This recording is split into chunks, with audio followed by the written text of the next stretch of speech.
शिव जी का चूरन,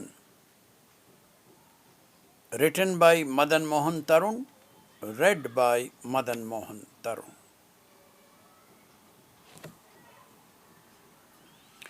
जेठ का महीना, सन दोपहरिया, आग की लपट सी हवा, कभी पछिया कभी पुरवा। दूर तक खेतों में पसरा सन्नाटा, भूतों के घूमने फिरने का समय, नहीं कोई कहीं आता जाता। तभी आए भुटाली भाई, बोले है कोई भारी हथौड़ा? कहा मैंने है न। चेहरा था उनका गुस्से से लाल तमतमाया। पूछा क्या होगा ऐसी धधकती दोपहरिया में हथौड़े का? बोले शंकरवा का चूरन बनाना है, बहुत की अब तक साले की पूजा, चढ़ाया प्रसाद, गाई आरती, मगर नहीं गई घर की गरीबी।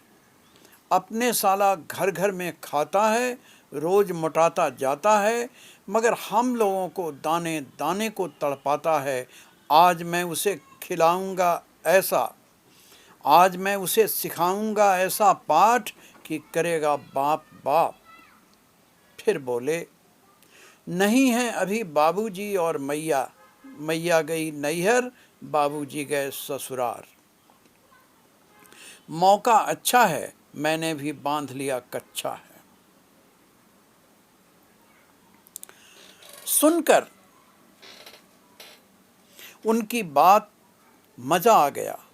होगी मेरी उम्र 10-11 साल की। भुटाली भाई थे हमारे लंगोटिया यार, वे भी थे इसी उम्र के। सो मैंने घर से चुपके से खूंटा ठोंकने वाला हथौड़ा उठाया। उनको देते देते मन में ख्याल आया, क्यों न करूं इस पुण्य कार्य में मित्र की मदद। जीवन भी क्या जो मित्र के काम ना आया। उनके आंगन में था शिवलिंग का पिंडा, उनके माँ बाबूजी करते थे रोज उनकी पूजा। घर में घनघोर गरीबी थी, माँ के पास था एक ही झुल्ला, एक ही लुग्गा। उनके बाबूजी के पास भी थी एक ही गंजी, जगह जगह से फटी एक धोती को उन्होंने बना ली थी लुंगी। घर में कभी कभी जलता था चूल्हा, भूंजा फांक पानी पीकर दिन गुजरता था।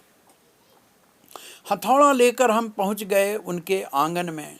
भुटाली जी ने उठाया हथौड़ा और पटका शिवलिंग पर पूरी ताकत से। धड़ाम फिर धड़ाम फिर धड़ाम। शिव जी भी करते होंगे बाप बाप। अब तक हो चुका था शिवलिंग 3-4 टुकड़ा। पता नहीं चलता था कहाँ है उनकी पीठ, कहाँ है उनका मुखड़ा। बोले भुटाली भाई देखिए कैसा पड़ा है साला टुकड़ा टुकड़ा। इसी को मैया बाबूजी रोज सुनाते थे अपना दुखड़ा। कहते कहते उन्होंने फिर जमाया हथौड़ा। धड़ाम फिर धड़ाम फिर धड़ाम। अब भगवान पहुंच चुके थे इस हालत में कि रो भी नहीं पा रहे थे अपना दुखड़ा। मगर भुटाली भाई का गुस्सा अभी भी नहीं थमा था। चेहरा था लाल, पूरा शरीर तना तना था। फिर हमने बार बार हथौड़ा चलाया, उनका चूरन बनाया। भुटाली भाई में अब भी गहरा गुस्सा बना था। चूरन के रूप में शंकरबा अब भी उनके घर में जमा था। फिर एक चिथड़े में चूरन उठाया और बाहर गंदी नाली में बहाया। क्या भुटाली भाई के चेहरे पर थी उस पल चमक दीप्ति। भूल नहीं सकता मैं वह प्रसन्नता, वह अपार तृप्ति। उसके बाद पास ही हम लोगों ने भुटकुन तोड़कर खाया, विजय का जश्न मनाया। उसके 2-4 दिन बाद एक दिन मथुरा से एक पंडा भुटाली भाई के घर आए। भूंजा चबेना जो भी हुआ खाए। देखा भुटाली भाई की ओर, गोरा प्यारा चेहरा, भोला भाला। बोले पंडा जी उनके बाबूजी से, दे दीजिए हमें यह अपना बच्चा। हम मथुरा में रामलीला पार्टी चलाते हैं, करते भगवान का भजन, रोजी रोटी कमाते हैं। हमारी रामलीला का सीता हो गया है बड़ा, बनेगा अब राम, राम बनेगा दशरथ या परशुराम।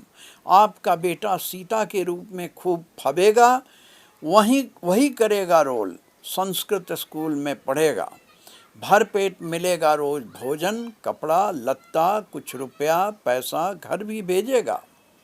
खिल गए सबके चेहरे, पूरी हो गई बिन मांगे मुराद।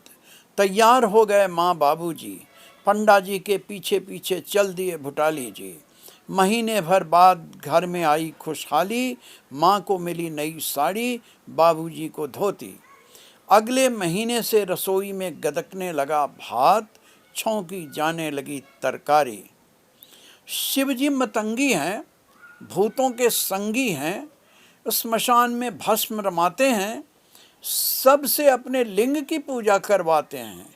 भला कौन और होगा ऐसा देवता, उनका चूरन जिसने बनाया, उसी को अपनी कृपा से उन्होंने नहलाया।